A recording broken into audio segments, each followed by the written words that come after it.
Coming up on Oxford Weekly News, find out how the Talawanda School District is working to keep schools safe.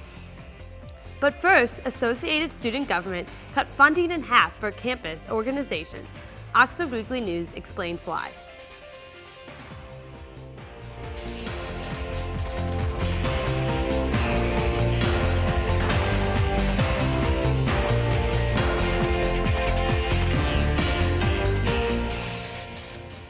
Welcome to Oxford Weekly News. I'm Annie Edwards. 50% cutbacks, 3 words no student organization wants to hear. But that's exactly what the Associated Student Government is planning. I sat down with students on both sides of the table to discuss the change. The memo was released following a scheduled spring budget hearing held on March 5th. Over 100 organizations submitted proposals requesting funding assistance from ASG. We were told that there might be up to a 20% cutback at our funding hearing for this event. And it wasn't until after the hearing was done that we were told that it would be a 50%. Senior Steele Fitzwater, president of Miami University's Fashion and Design, says cutbacks are assumed, just not that much. In his 2 years participating as an executive in student organizations, cutbacks for every funding cycle have been 15%. There wasn't enough foresight to allow organizations to plan. There was no true foresight to allow organizations to figure out alternatives. They couldn't have a 911 plan in place for their event not to happen. Sophomore Will Hoffman, a member of the Funding and Audit Committee, says while the cutback was unexpected, it was necessary. Caroline Weimer, the Secretary of Finance, did go to try to request more money, but there just wasn't any money left in the student fee allocation because all of our money that we can give to student organizations comes from the student fee. As more student organizations began to take advantage of the funding process, the possibility of running out of money came into question.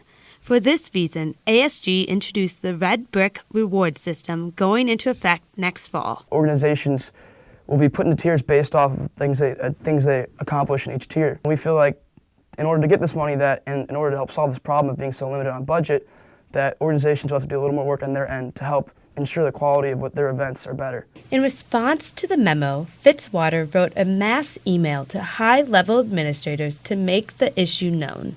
He hopes to see changes made. The university wants to continue that tradition of building student leaders, of creating passionate and creative individuals in their organizations. I hope that they would be helpful, because if not, then that just, mars their reputation amongst their students, and that's not what anyone wants. Over 300 student organizations receive some level of ASG funding.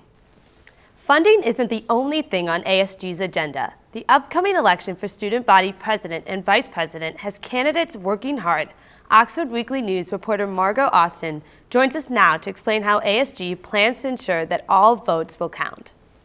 ASG candidates are looking forward to the upcoming election to nominate new president and vice president. Candidates have campaigned the entire week to gain student awareness and want students to know their voice will be heard. ASG has made voting simple among students by conducting voting online. Students can let their voices be heard Monday, March 12th, starting at 7 a.m. Voting will be available on the Hub website. Candidates have been working hard to inform students about ASG and promote the importance of student voting. ASG candidates feel that not all students care or know about ASG. Their solution? Our solution is just more education, more outreach, increasing our social media presence, increasing our presence in conversations with students, because all in all, it all starts with organic conversation.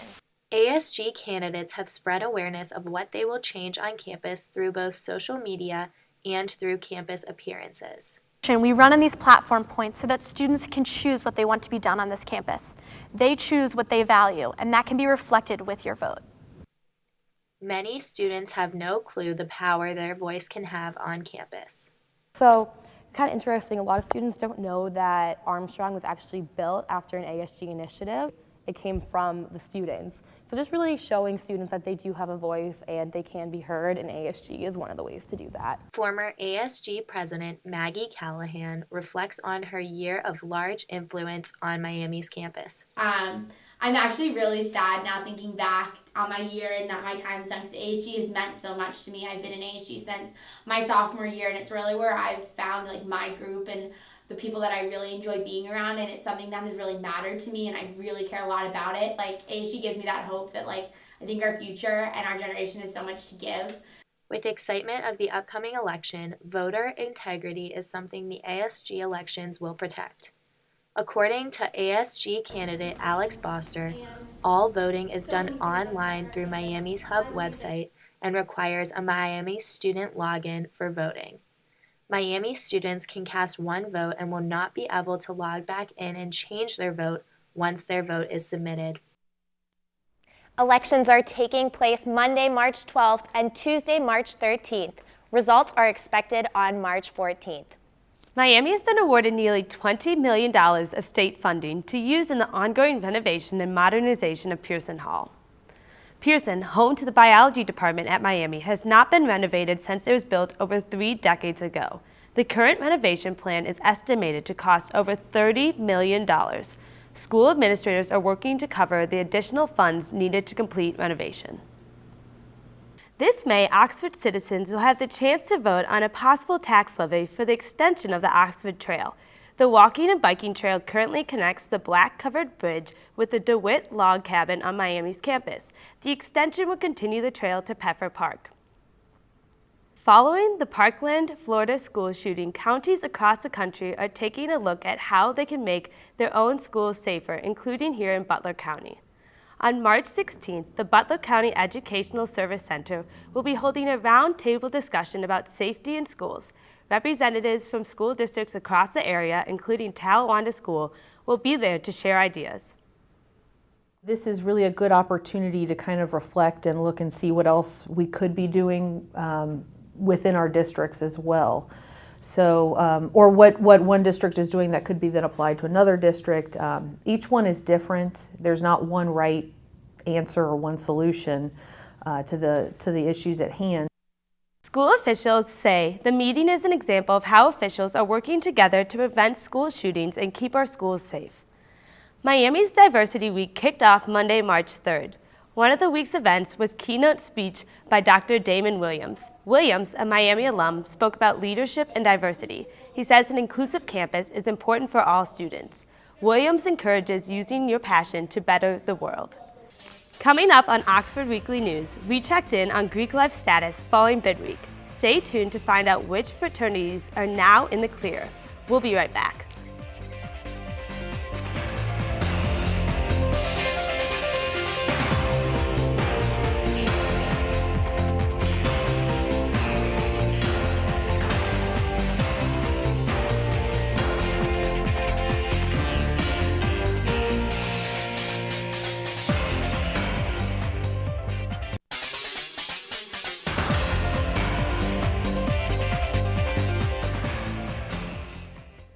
Welcome back to Oxford Weekly News. Miami sororities ended bid week with no issue, but it's been a different story for fraternities.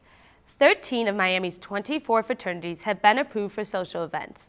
The university is investigating fraternities for hazing and misconduct. We reached out to 3 different executive members of the Interfraternity Council, and none responded.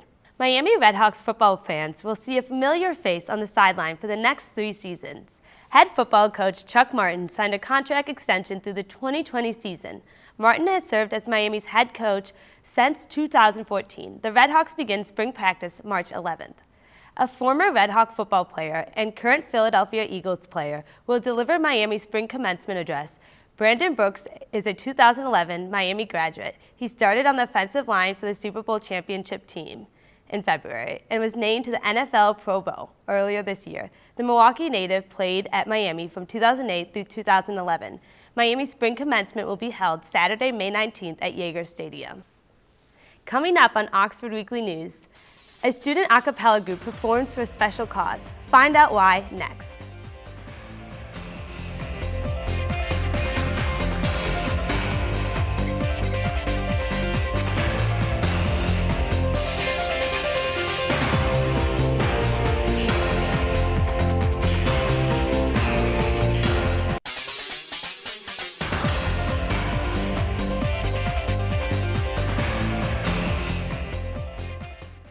Welcome back to Oxford Weekly News. I'm Annie Edwards. Miami's Best Buddies Friends Choir performed its annual concert on March 5th in Hall Auditorium. This year, they combined forces with student and professional a cappella groups. The choir's mission?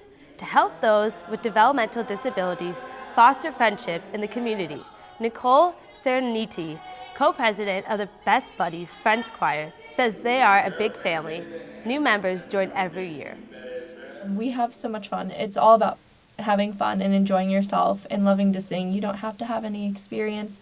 We have an hour-long practice and we go through what songs we're going to sing and maybe our next performance, and then we end with a dance party, so it's a very light-hearted organization. And everybody's friends, so it's just really a great time. The Best Buddies Friends Choir holds rehearsals every Saturday morning at 11 o'clock on the Hamilton campus. The public is invited to attend.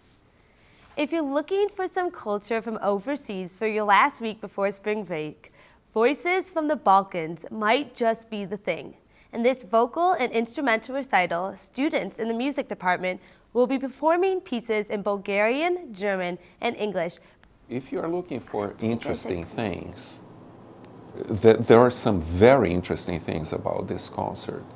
They are all going to sing music. It's music from the Balkans, from Bulgaria, but specifically one composer who is coming here, and this guy is a real genius. The recital will be held on March 12th at 7:30 p.m. in Sow's Recital Hall. That's all from this week.